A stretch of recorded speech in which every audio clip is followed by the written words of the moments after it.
Other than the Farsa, what heroes are we looking at here? Just burst damage mid lane. An early game base damage, that's good. What about a Eve? It's okay, but it's not as bursty by all means, right? It's just a lot more consistent. But it will help with the wave clear though, which is a big deal, considering that the mid lane 1v1 is a big factor in the rotations. But I personally don't like it in combination with the Franco. Agree. Yeah, it hooks you out of the RWM, but I think they need to go for either a mid laner here. You want to go like Vexana? Your Aramis. interesting choice. To live is So double pull here. And they're also, Stampede. well, there's the combo, right? The pull into the Iron Hook, the Shadow Stampede into the Iron Hook. But there's also the fact that now that Coach GM has picked up the Faramis against the glue, it kind of hints at them now understanding that they're going to go for a composition that can actually be countered by that Faramis. So I'm assuming a lot more of an aggressive maneuver, more forward momentum. And technically, if you're thinking about gold laners that can kind of vibe well with the Franco, it's only between the Beatrix and the carry, I believe. Those two Vero has picked it up. Exactly. So I think that's where Team Liquid ID are kind of trying to make a read. Go for the Gatot though and the Moscow. So good macro pressure. Good front line as well here, knowing that the Mathilda won't be able to serve as the main front line. So it's a very brawly composition coming in from Team Liquid ID. Not a big fan of the Gatot Pacha as the sole, like, tempo setter. to the jungle. However, oh, they go Granger. Okay. All right. Interesting. So no carry, no Beatrix. Yeah, I think because the main premise has always been the Franco hook into, a Bennett's Rage or with the carry, constant damage. But I think the Granger does give you safety in terms of range and the poke as well. And if they want to play the front to back for ages, I think it helps as well with the Granger. Match point, ladies and gentlemen. We're going to throw it over to our fellow casters. Mirko, once again, a chef-in for the final time. Potentially, take it away. This might be the end of the journey for Team Liquid ID. They're in the brink of elimination. Only one game separates them from the gaming house. They were the runner-up of M6, the champion of MPL Indonesia Season 14. And now, look at where they at. This is their last draw. Can they do it and stop the resurgence of Onyx? They gotta fight back somehow up against Onyx. Again, the defending champions, ladies and gentlemen, in their first season. A lot of them, at least Fabian, Witty, and Aaron Shiki, it was the three rookies that were promoted into MPL with a lot of doubts surrounding them, instantly erasing those doubts, carving their name into the history books of MPL ID by becoming champions. Onyx, what do you think about the draft here, Sheffin? I gotta say, you are a very Onyx Pro draft, or like you were very Onyx Pro when the draft happened, right? Until the Faramis Granger. Yeah. I think a Yves and also maybe like a 1-1 or something like a Harith would do well, especially with the amount of damage that Carry can deal in the early game. But look at that. That's exactly why. Oh, almost a hook chained together there. Keyboy not going to find it. But yeah, what were you saying, Shevin? Yeah, I gotta say, TLID, if they want to go back to the Season of 14 form of TLID, they did the right thing. They put Alpha on Fabian. They put the Matilda on Weedy. So the ingredients is there. Impressive. It's a matter of how they execute. I think it's a much more well-rounded draft and also more competitive drafting phase than first and second game. I agree. This isn't a complete shout out on the drafts, unlike what we saw in Game 1 and Game 2. Despite the first pick Juice In, that I was already... I'm a hater for the Juice In first pick. Not a big fan of that pick anymore, at least not a first pick. Onyx though, control in the bush, waiting for an ambush to happen. You can see the win rates all throughout. 0 and 1 on the Alpha for Fabian, which is definitely not a stat that we are used to. Last season is Mathilda Alpha, the combo of TLID was amazing. Almost an attempt there, successfully getting the Iron Hook. Now it's gonna be hard for Onyx to be able to get close to the turrets or the turtle. Keyboy already getting jumped on. Uh-oh, and ollie onto the back. Oh, yes, he'll pull back as well. Keyboy walking in front. Fabian able to pull out the Retribution with the Iron Hook connects. Netherrealm coming down as Kyrie gets caught, but will be able to dish out down. Solo! Kill up top kill. Finally kill Sans. Flicker forward, bringing him back into the damage of Onyx. 2-1, but TL got the turtle. Well, it's the same thing that happened in the first game. They got the turtle, but there's some retaliation on the other side of the map. Wow, they gotta stop with the 1v1s, man. They're gonna take care of themselves. I think it's fine. I'm curious as to how Kyo won that battle. Yeah. Ranger should be the one with an advantage in the lane. I mean, we can see in the items, already warrior boots for Kyo. Maybe that plays a part. That 1v1 earlier. But yeah, curious to see what happened in the replay. Looking at the other items though, nothing too crazy just yet. A rapid boots for Keyboy. Oh, getting all in by Fabian, but he knows. He's gonna go for a Franco in the middle of a turret. This is looking more like the TLID we have seen in the regular season. You know, not the inconsistent version, but the normal form where they are actually able to fight. They're actually able to finally coordinate together, unlike the last two games. But somehow, Onyx find themselves still 1,000 gold ahead with no new objective. This is just the pure. Is it the Suyo? No, he's a level down. I've always said this. A sign of an elite team is when you're losing the trade, or at least the trade is even, you see the wave clear, you see the pathing in the jungle. And this is what Onyx did throughout the prime Onyx era. The micros on all the members. It's very sound around, getting jumped on, but still has the AOG. Sounds walks off, Fabian already there, asking for the guiding wind, bringing him back into the circling Eagle Stars! Another round with the bloody hot, locking Fabian down, instantly cancel with the AOG! Lutfi though, still chasing Fabian. Keyboy already low. Kyrie just goes back. Still want to stop or not. Lutfi taking a bit of damage, but there is no kill just yet on that exchange. Just poke. San's so patient with the Netherrealm. I thought he died before he could pop it in, but he gets it in time. Onyx now with the great Iron Hook landing again, but it's only onto Aran who has the guiding win provided by Witty. Hold. Fabian on the turtle. Lutfi walking up already. On Aran, mounting him up, bringing it back all the way to Savero to get some free shots. Wow. Turtle, and that's a save with the guiding win. Onyx cannot contest. Lutfi caught in deep waters. Getting jumped on by 4 people. It might be the end for Lutfi. This guy's Keyboy though. The hook. Lutfi gets to that form, but he's gonna get executed. No! No kills at all. Again. Wow. They're holding their ground. They're standing their ground. The lead is gone. But with 2 turtles, you would expect TLID to be the ones holding that lead. A turret down below. And right to our lefts, ladies and gentlemen, me and Shepin's left, we got 2 legends who are streaming in the venue. I mean, literally 20 feet away from us, we can see them just yapping. For you guys out there, check out their stream if you're bored of us. Shepin, who do you think's better? Who do you think better? You really gonna put me on the spot here? Hey, I'll answer too. If we're talking about peak, Anti-Mage. Anti-Mage. Overall, our Anti-Mage. Wow. Once an MSC winner. All right. To each their own. And to each their own also in audience prediction, 80% to 20% as expected. Going by what happened in the first 2 games.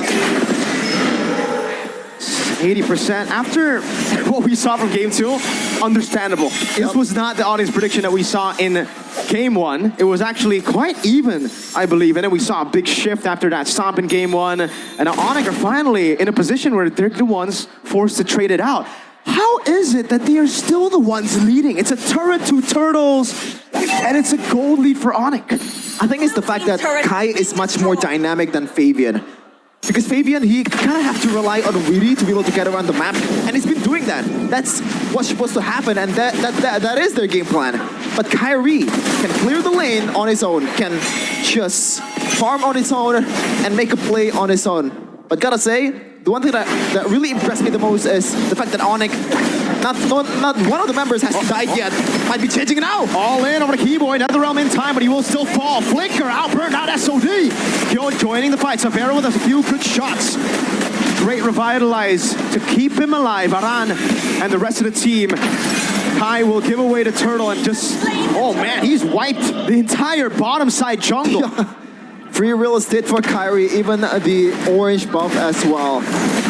The one thing that makes Onyx special in their prime era, they let go of the things that they're not gonna take care of or have the disadvantage. And truly they are in a disadvantage in objective battle, especially after Keyboy getting jumped on. The key is Keyboy getting the initial hook and getting someone to force the opponent down before the fight begins and make it a 4v5. All right, we gotta think about this though. If they had a Yve in the mid lane, this is the playstyle that I expected. They would just play it slow, give away a few neutral objectives, maybe actually be able to contest Turtle 3. With this composition, playing it safe like this, trading across the board, means that they're gonna be scaling from mid. I believe TLID have the better mid game. Yeah. And late game with Moscow? Yeah, right? That's what I'm gonna say. The long lane pressure that they can definitely utilize, and Kyo hasn't died just yet, even winning on a 1v1 against Salvero on his own. 500 though, this is not a lead that's really safe at all in MPL Indonesia. I wonder how many lead changes, at least 2 so far in this game on the economy.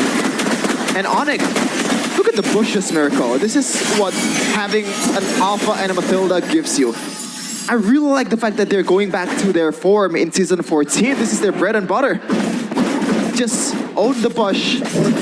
Try to get your map or like the advantage on the vision. And Keyboy, all he can do is just try to get this blind hooks that most likely not gonna land. Team turret has You gotta scan the bushes, you gotta scan all the things that he cannot see in plain sight and make a play out of his micro. It's all about pushing slowly and steadily for TLID. They have the lead, and like you said, it isn't safe, but it's fine.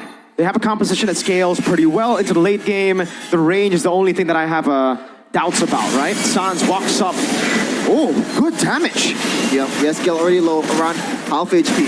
Sabero dealing some death sonatas as while Kyrie just clearing the mid lane. Oh, Keyboy! Purify. Good call. That mid push, man, so important for the neutral objective take in TLID. They are struggling to get control of it. Sans, another risky move, walking up front. Orange buff taken. That's a level lead for Kai. Iron hook not landing. Lord very low. 10k on the load. Kyrie goes in. Fabian getting jumped on the all in with the bloody heart and the Winter Crown. Lord stolen already now. The mount down over to Fabian. This should be a trade. Lutpi is dead.